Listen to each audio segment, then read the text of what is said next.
さあ続いてはなんと海外の方からの質問ということで、はい、次の質問が、影山博信さんとのアレンジ曲を作った時のエピソードやご感想を教えていただけますでしょうかということで。そうですね、海外の方からまた渋い質問きますね。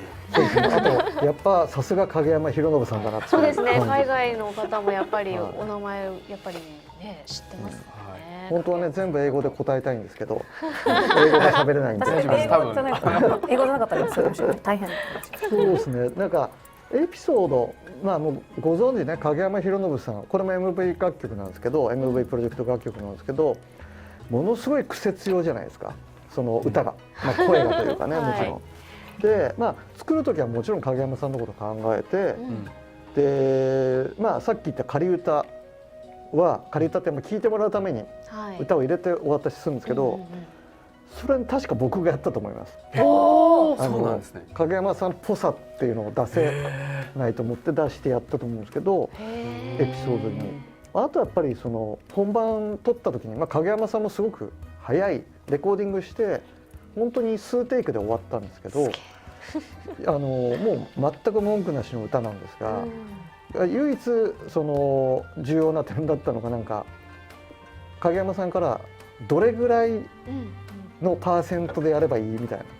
要はそのどんぐらい影山博信でやればいいみたいな。すごいですね。もう 100% じゃないんですか。意外とね、その影山さんもそうだし、その及川光弘さんもそういうことをおっしゃっていただいたんですけど、その時何パー出していいみたいな。いやそんなね上からじゃないです。違うんです。すみません、これでいいですかっていう感じで、いや影山さんすごくいいんですけど、もう影山さん全開でお願いしますってやってもらったのがこの影山博信さんの楽曲ですね。なるほど。はい、夜に咲く光という曲なんで、そういうのがね面白かった。まあとてもいい方でした。それはみんなが好きになるのは分かるな。まあね、皆さんかっこいい。そうなんですけど、かっこいい人でした。というのがエピソードです。はい、ありがとうございます。さあ、次の質問が最後ですね。次の質問も海外の方からの質問でございます。はい。一曲を完成させるのはどのくらいの時間がかかりますかということで。はい。これめちゃくちゃ知りたいですね。そうですね。まあ簡潔に言うとまちまちなんですけど、なんかその東方ロストワードの曲ってなると、豚乙女で自分で CD を作るっていうより時間はかかります。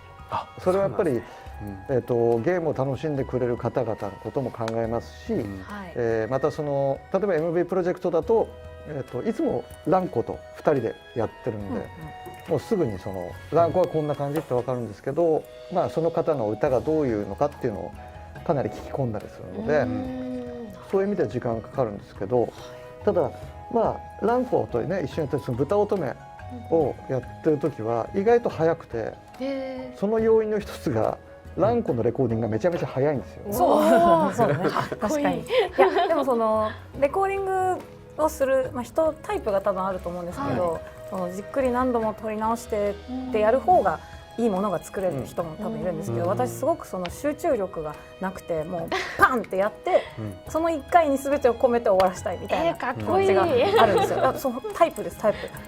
だからそのどんどん後半になるとダメになってっちゃうんで最初のここでこう力を入れてガッていいものを作ってっていうので、だいたい 2,3 回歌って終わりくらいですね。そうですね。だいたいだからファーストテイクを使うことも多いですし、なんか本当にそのまんまみたいな感じで、タイプですね。タイプです。これは本当にタイプ。そんな感じで、まあ意外と豚乙女はまあどれくらいっていう具体的なことを言わないで終わらそうと思ってるんですけど、ロストワードクロニカルの時がお願いした時がめちゃくちゃ早かったイメージがあって、はい、そうですね。まあでも僕らがタイトなスケジュールでお願いしたっていうのはあると思うんですけど、あれは早かったなと。いやいや、でもなんか世の中ね、意外とみんなが思ってるより早く作れる人多いんで、それと同じ感じで全然できますけど、まあそれでいいものが作れた時はハッピーですね。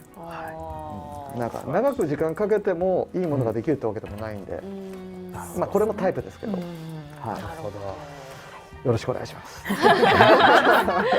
やありがとうございました。ありがとうございました。いや貴重なお話をありがとうございました。